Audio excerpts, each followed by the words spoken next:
Be the change that you want to see in the rest of the world when you go out there and you start treating. If you love treating and you're a clinician and you realize that you're getting burned out and it's not fun anymore, don't just leave the industry. Find a better spot or create your own. All right, last guest. Are you ready to power through? You're the cleanup hitter. Our next guest, reshaping the future of healthcare. She's a physical therapist, clinical innovator, and one of the leading voices in the industry in how tech and AI are transforming patient care. She's helping clinicians beat burnout, Matt talked about, while building smarter, more sustainable practices. Please welcome Dr. Marla Ranieri. Did I say that right? You did. Nailed it. Let's hear it from Marla. You have a last guest.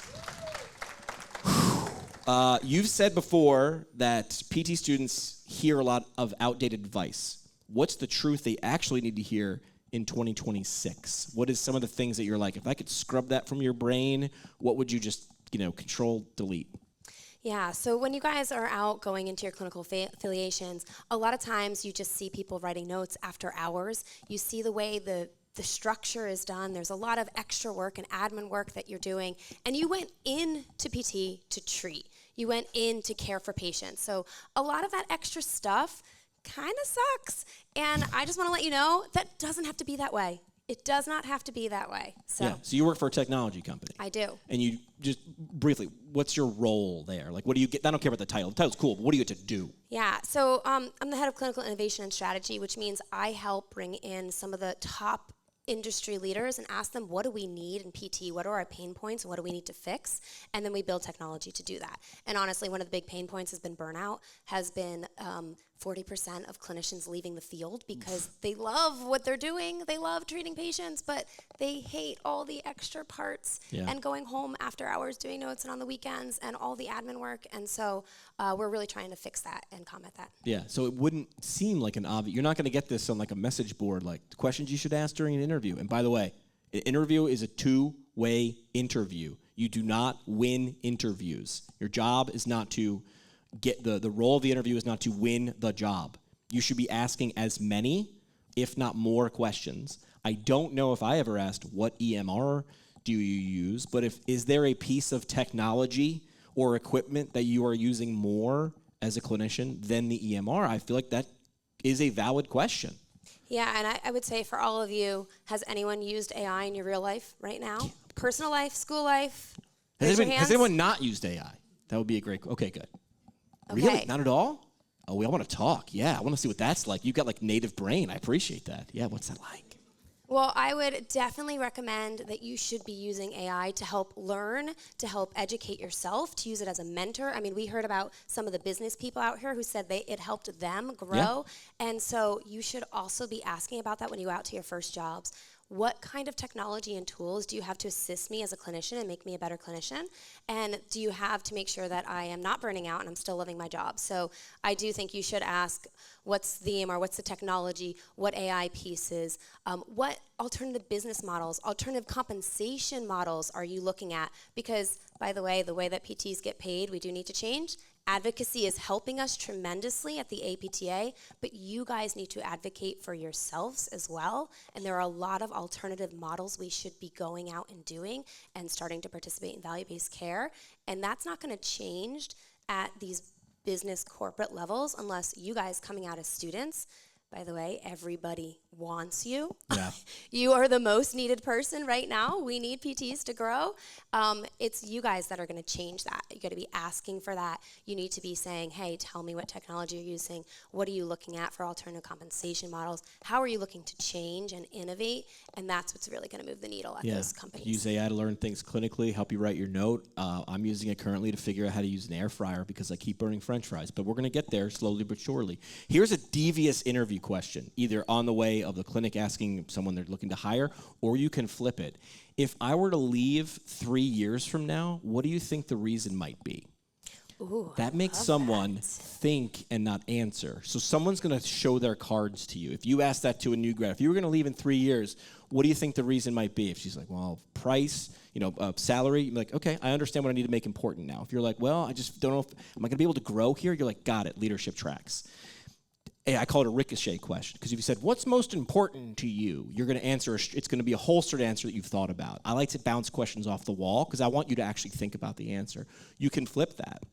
You can say that to a clinic owner. If someone were to leave in 3 years, what do you think the main reason would be? They're going to show you what they don't have. And if that's a deal breaker, break the deal. If it's lack of technology, well, people are really frustrated because we're on, my last job, I was on paper notes. That was super fun. You're deep in tech and innovation, but you have a clinical mind, which is awesome. If you didn't have that clinical mind, we would just have a tech person making tech decisions, and then these people will be frustrated. But what are the biggest changes students will see that are coming in the next 3-5 years on the job? What are those biggest? What's the? Could be scary, it could be good. What's coming? Well, I would say some of the things that are already out, which is really super cool, is we're doing AI intake, where as the patient is filling out the intake, it's actually asking alternative questions that's really based on what they're answering. And then all of that information gets inputted into the note, which is also really cool. So by the time it gets to me, it's useful information and not stuff you filled out. Right, it actually writes the subjective, the assessment, and the goals. And then while you're doing your eval, you could just click a button and it listens to you, ambient listening, and then it actually, again, writes your note for you, more in that objective, inserting the measurements and all that. You do have to be a little clearer with your patient, explaining what you're doing. I tell people all the time, you should be the only change really is become more of, I guess, a verbal processor. Yeah. Is like, hey, saying it out loud. But Marla, this sounds a little bit like what Matt was saying. Like, it sounds like you're able to make eye contact with a human. That's weird. And that's the goal. Are we going to be okay with? Yeah, I know. Wouldn't that be weird? We have to get back to that. Actually, when you did do paper notes, you were able to do that. Now, sometimes you've gotten away with that, but away from that. So we want to get back to that. We want you to have that human interaction. We want you to be able to treat the way you want to treat, have the best outcomes. And just to go back to a couple other AI pieces, we also just built what's called AI prediction no-show and AI prediction drop-off. It's starting to look and predict who may be dropping off or no-showing, and how can you prevention, get to that person earlier and make sure it doesn't happen. So there's a lot of ways technology can be augmentative and assistive, and I just encourage you guys to, as the future of the PT, to be seeking that out, to be using it, utilizing it, and to be asking for it. And if you get to a clinic that doesn't have it, I recommend finding ones that do, but if you don't, be the change and make them adopt some of these better pieces. If I were writing copy for prompt, I might have like really soft like harp music, and I would say and just have the clinician here and the camera from the side, and just like, you're telling me, it's like bringing back eye contact, one patient interaction at a time, because that's what we want, right? You want to connect with these people, because the only way to actually help them change, it's got to be a connection first, right? Absolutely. Wouldn't that be great? Just want a nickel if you guys take on that ad campaign that I just suggested. What are the signs that a clinic is actually innovative and not just saying, like 2 years ago, innovation was the word. Now it's AI, right? But 2-3 years ago, innovation was like, we're innovative.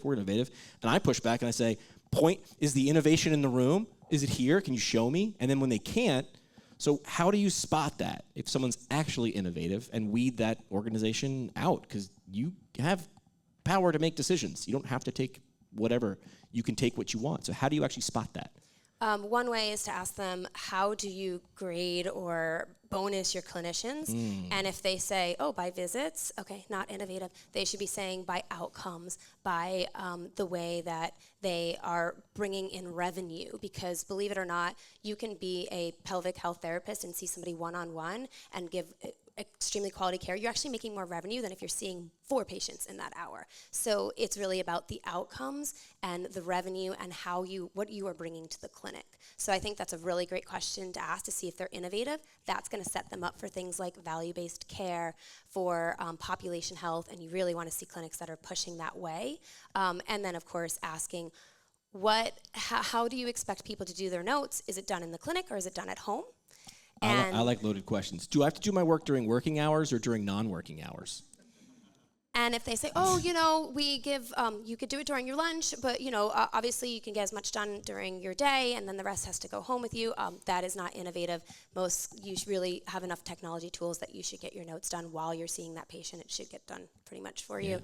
And so I think that's an innovative. And then asking them just what technology tools do they have to support and assist your professional growth. So really important. So great questions to ask on interviews, and great questions to say, hey, if you don't have it, I'll be the person to help you find it. Love that. Yeah. You said students, since we got an audience of great students in front of us, are shaping the future of the profession, not just entering the profession. What does that look like in real terms to you? Like, what does that look like? Because they've been told this, but like you haven't been out there. Yeah.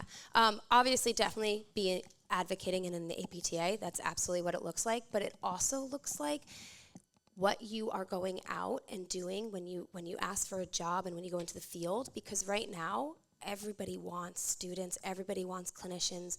There is a crisis in terms of there's not enough PTs out there to fill the demand. So you're shaping the profession. When you start that job, that's actually when you have the most value, is before you start, because they want you so much. And I think, who was our one before? He had such a great point. They said, what differentiates you? So really, it's right there is how you can say what's going to differentiate you. Have a passion, know what you want, get out there and go for it. And that's really what's shaping it. If you guys are all pushing for that, then the corporations have to listen, because then they can't hire anyone if everyone's asking for that, right? So that's how you can be change agents, for sure. You've had 7 orthopedic surgeries, and your sister had 13. So are you still paying those off as a physical therapist since you were a kid? Like, what happened? What's going on? Yeah. Were you in demolition derby? What were you doing? I was a very, very, very serious gymnast at the highest level, and collegiate and all of the above. So we had a lot of surgeries, a lot of injuries, but of course it brought me to this amazing profession.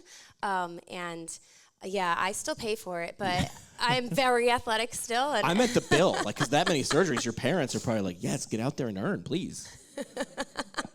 Yes, exactly. Was your sister a gymnast too? She was as well. Overachiever, because she had 13 surgeries and you only had 7? Yeah, seriously. Okay, got it. But was that your origin story? Because if you ask, most of the students in this room, everybody's got their own.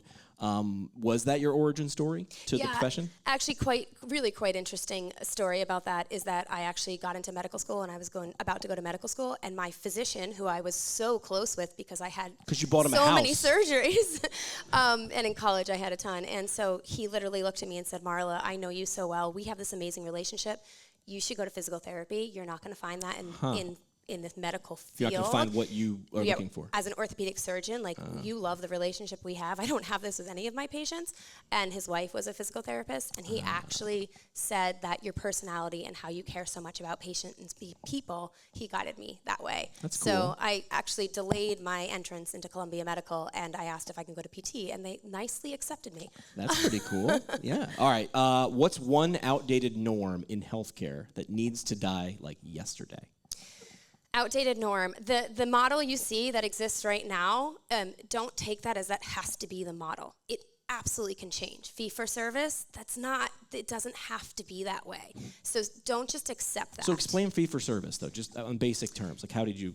Fee for service means every visit that you see that patient, they pay you for it. They're just paying you for your service. We are so much more than that. We are MSK primary care providers. We are the specialists in movement, and we should be looked at and paid for how we treat and how we diagnose and how we look at musculoskeletal movement, right? So in that way, we should be paid for our value, not every little visit we give. Well, otherwise, people who take the longest to help someone get better actually are rewarded for that. Like, you're rewarded for being pretty terrible, which seems like a bad scorecard. Exactly. You're rewarded for seeing the patients for 25 visits when you could have gotten them better in 7, right? And actually, that's an interesting take. Sometimes some clinics do look at length of stay and kind of say, oh, you need to increase your length of stay. No, you want to see that patient, get them better, share with the PTA, let the PTA do some of the work as well. And actually, if you get them better faster, quicker, you will make more money in the sense of that you will be rewarded more money for your value, because it's like turning tables over. You'll see another case and you're able to help more people. So use RTM, remote therapeutic monitoring. Use the team, the PTAs and the PTs, and don't just accept the model that exists. Keep pushing for that more of that value model, and do enroll in these new CMS programs that are coming out. Educate yourself on them. A lot is coming out with this administration, and PT is going to change, and you guys could be that change that assists it. Let's talk about Prompt. This is where you work, right?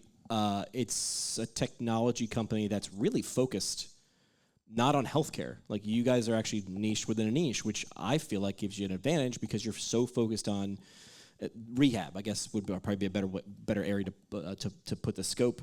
Why does that give you guys such an edge? Because we are so invested in the industry and what's going on and changing to adapt to that industry, like we will be ready for when this value-based care comes out with the technology way. We are integrating with hospital systems to share data back and forth for outcomes. We're thinking ahead and really specializing in the PT-OT speech space so that we can build the technology needed to help this change occur.